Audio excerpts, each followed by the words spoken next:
The school system wants to teach them to be reliant on the government, on the system, on the opposition. It is you and I who are going to teach them to be self-reliant, to have skills and traits that will make them valuable to humanity. Welcome to the Bedros Keuilian Show.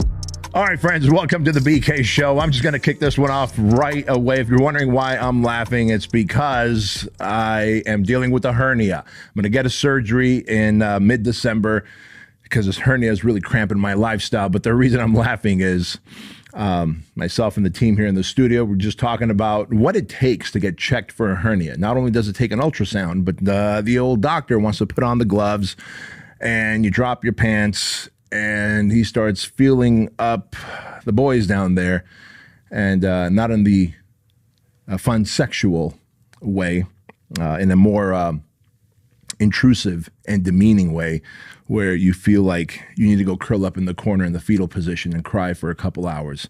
But having said that, that's behind me, and here we are doing another great episode of the BK Show. So, welcome to the Bedros Keuilian Show. Today, we're going to talk about parenting and what it takes to be a great parent and the importance of parenting your kids. And here's why.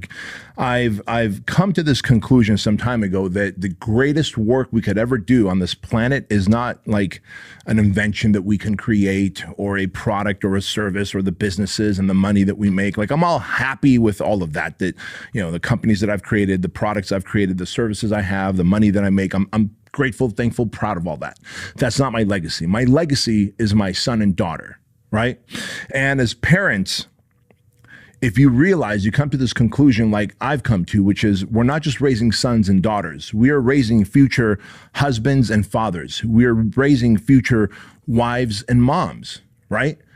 And so if you're raising future husbands and daughters, like your son is going to be someone's, very likely they're going to be someone's husband and someone's father. The influence that you have on your son will determine what kind of a father they become, what kind of a husband they are, and how they lead that family. How you raise your daughter and what you pour into her determines what kind of a wife she becomes, what kind of a mother she is, and the influence she has on the family that she's loving and nurturing. And I share this with you because once you understand how much control that you have over the future of humanity, it's not just, I need to feed this kid, provide money, make sure they get to 18, send them off to college or to a job, and that's that. No, man, you have so much influence on this young man or this young lady. So let's talk about that. Because one of the greatest things we can do for our kids, sons or daughters, makes no difference, is to teach them emotional discipline. Like when I made a list of the things that I want to make sure that my kids have so that they are empowered into launching into the life and going into the world, I wanted to have certain boxes checked off. I wanted them to have certain levels of traits and skill sets launching into life. I wanted to make sure that they went into life with a level of character and core values that is hard to find these days, frankly. So let's talk about that. As a father, as a mom, we do have that responsibility. And if you ask the school system, they'd say, hey, just leave it up to us. We'll brainwash your kids into what they should think. And they might think that there's 17 genders. And they might think that, we should just freely do all types of drugs. They might think that it's okay to be a deadbeat and rely on the government, that it's okay to lie, cheat, and steal. Because if you look at what's happening in the world, a lot of our elected officials are corrupt and crooked. And so surely if they're the examples that our kids are going to follow, our humanity's doomed. But you as a mom, you as a dad, you have such responsibility and you have such influence. So let's talk about this. The thing that I thought about was the most powerful right off the bat is emotional discipline. I think that if any human, male or female, if we can build a foundation of emotional discipline, in other words, when something unexpected happens that shakes you to the core, that you are able to bounce back from that quicker than the average person. That is emotional discipline. Resiliency in the face of duress is emotional discipline. In fact, if you can have a high level of emotional discipline, you won't even be shaken up as hard in the first place. Thing number 2 is mental toughness. If a young person could have mental toughness, if we could pepper in toughness throughout their life, helping them make tough decisions instead of making those decisions for them, teaching them to work out at a young age. I took both my kids to the gym. By the time they were 5 the time they were 5 years old, I took them to the gym and we were working out. At first, they're just jumping around, goofing off, but they're in a gym environment. They see that there's a routine to this, that we go 5, 6, 7 days a week. And now they're both committed to their health and fitness. Chloe's 17, Andrew's 19. They're both locked in and committed to their health and fitness. And they both know that when life gets tough, that they can go back to working out. They can go back to the gym, even if they have to go a second time or third time during the day, because that is a better antidote than alcohol, drugs, or antidepressants.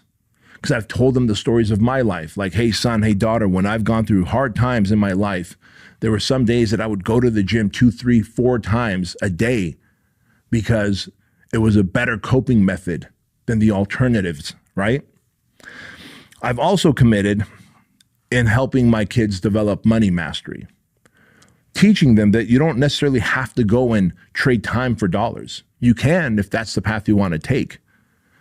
And there's certainly plenty of options in terms of careers and jobs where you can trade time for dollars. But you could also decide that you're going to be an entrepreneur and you don't have to trade time for dollars. You may in the beginning, but as you win your freedom as an entrepreneur, you can have more flexibility. And in fact, if you are trading time for dollars, you can decide how much more dollars you're making for that time. Because I want them to understand that they don't have to be under the management of somebody else if they don't want to be. They can manage their own time. They can manage their own lifestyle. They can manage their own schedule, but only if they also know how to produce money, manage money, grow money, invest money, and not squander money. And as parents, we have to teach these things, right? Money mastery must be taught. And of course, core values. I've had to teach my kids that sometimes you will have to stand up against a teacher, a principal, a coach, a politician, if you have core values and you understand and you realize that these people are trying to oppress you and trying to use a corrupt system against you. That is the realities of life. If we don't educate our kids on that, if we don't teach our kids how to have a voice, how to stand up to bullying, whether in the schoolyard, in the workplace, or in life, then how can we expect them to lead our country to a better place? How can we expect them to lead their families to a better place?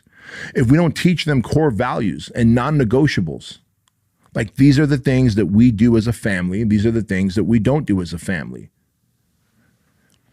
These are responsibilities that we have, and these are the responsibilities that we don't have.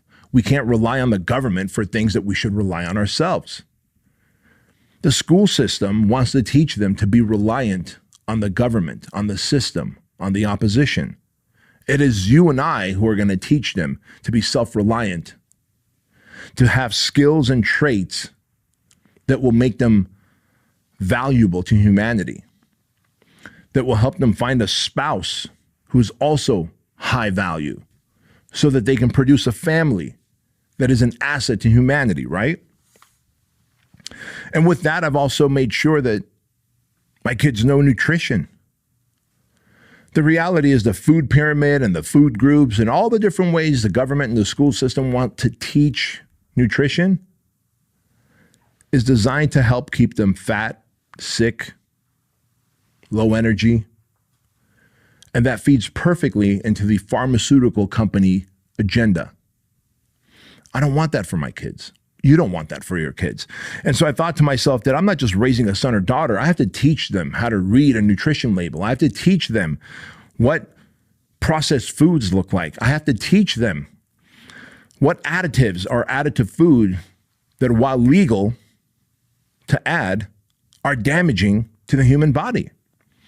And it's as simple as taking any packaged food from your pantry, looking at the ingredient list and Googling those ingredients and figuring out what are the harmful effects of those ingredients, of the dyes, of the chemicals, of the preservatives, and educating them that the FDA might allow a certain amount of preservative or chemical in a package of food. But if it's found in this food and that food and that food and that food and the other food, you might be taking in way more than you should be. And over time, that increases your chance of causing cancer, diabetes, heart disease.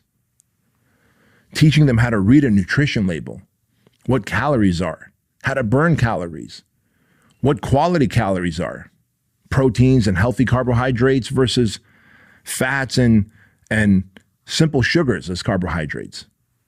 Those things are good for you to learn as a parent, and they're great for your kids to learn. I don't know about you, but when I was growing up, I was eating everything in sight. Bowls of cereal. I would find packages of bacon in the fridge, and I'd literally grill up the whole package. At 10 or 11 years old, I'd grill up the whole package of bacon and eat it. And I kid you not, I would then scramble eggs in the grease left behind from the bacon. Looking back, it's in those formidable years when we're young that we're increasing fat cells in our body.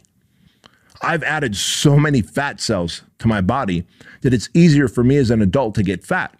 And therefore, I have to dial in my diet, because it is when you're a child that you're increasing fat cells.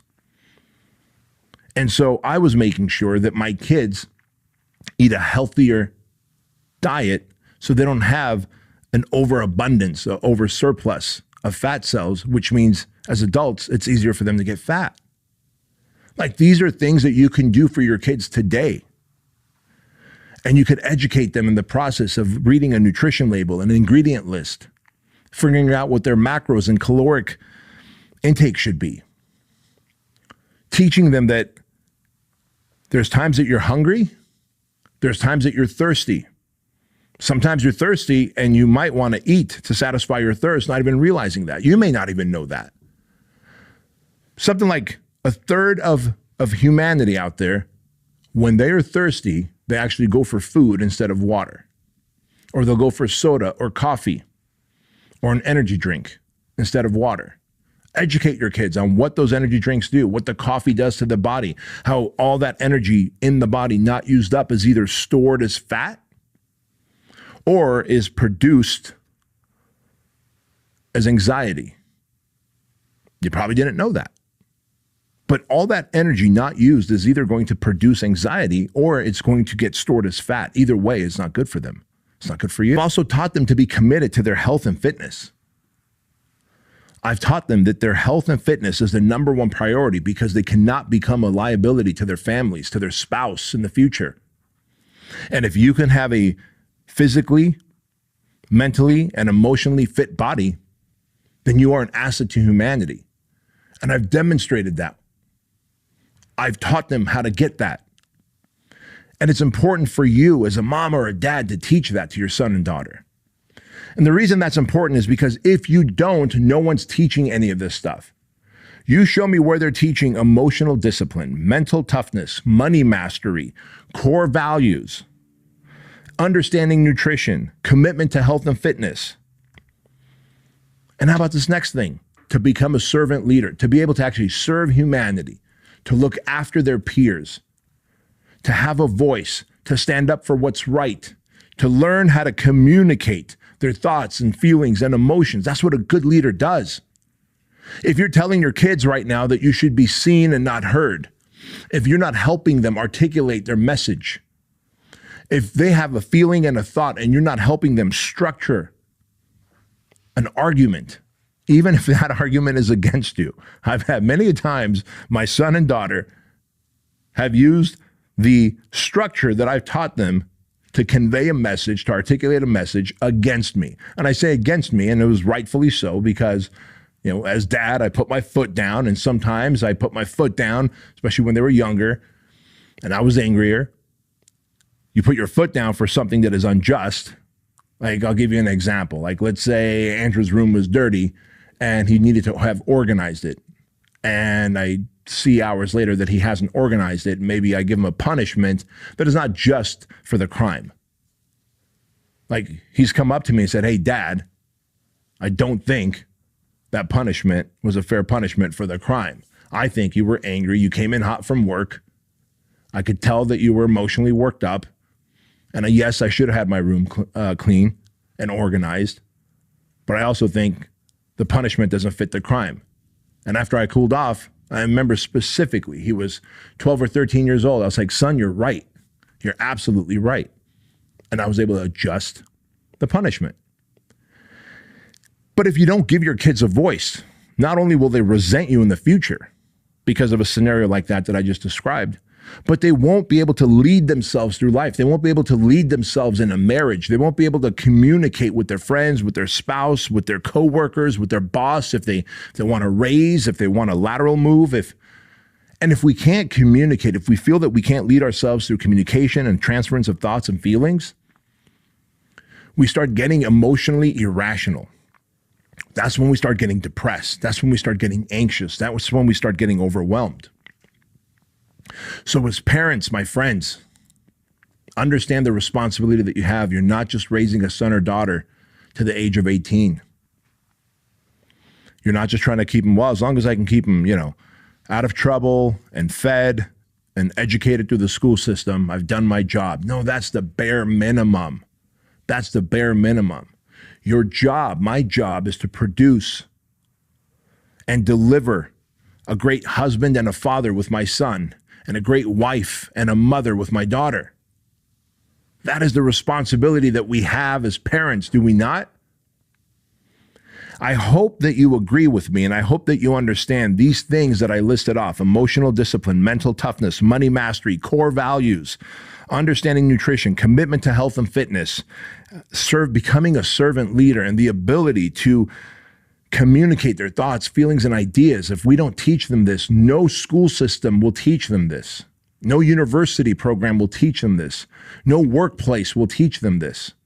And they will then limp through life like injured little gazelles. And they will then produce more people like them. And if you're like, "Dude, I don't even know these things," then here's your chance to start developing the muscles here that you need to develop so that you can bestow them on your kids. And if you can't, then I'm telling you, you're going to be just as responsible as the corrupt government who wants to cripple and disable the kids for the future. And if you're watching and listening to this episode and you're like, "Man, this doesn't really apply to me. I don't have kids." If one day you decide to become a mom or a dad, then take this to heart. Right now, I want you to start parenting yourself. If you don't have kids right now and you're like, "Man, this doesn't apply to me," I say it does. And I say that you have the responsibility to take this list and go down this list and parent yourself and become an emotionally disciplined person, a mentally tough person. Have money mastery for yourself. Figure out your nutrition. Figure out a commitment to your work. Find purpose. Your workouts. Like, make that a priority. Develop core values. Become a servant leader. Learn to communicate. And if you do, then when you have kids, when you're a parent, imagine what weapons you will produce with your kids. And that is the mission of being a great father, being a great mother. And listen, if you're a dad and you're listening to this, and you've got a son who's between the ages of 12 and 17, you've got to create a rite of passage experience for him. All boys need to know that they have crossed the chasm and they are now men. See, moms do a great job in turning babies into boys, but it's the dad's job in helping boys become men. And the way we do that, fellas, the way we do this is by creating a rite of passage experience for our sons. And I want you to join us at the next Squire program.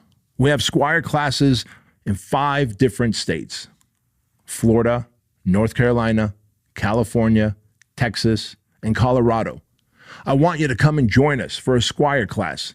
In the description box of this podcast or this YouTube show, you can find a link to the Squire program, and I want you to join us with your son for an awesome 12-hour experience that creates a rite of passage where he goes from being a boy into becoming a man, like getting a seat at the table, and you can start forging him from that day forward into a man. And if you can do that, he will thank you for that.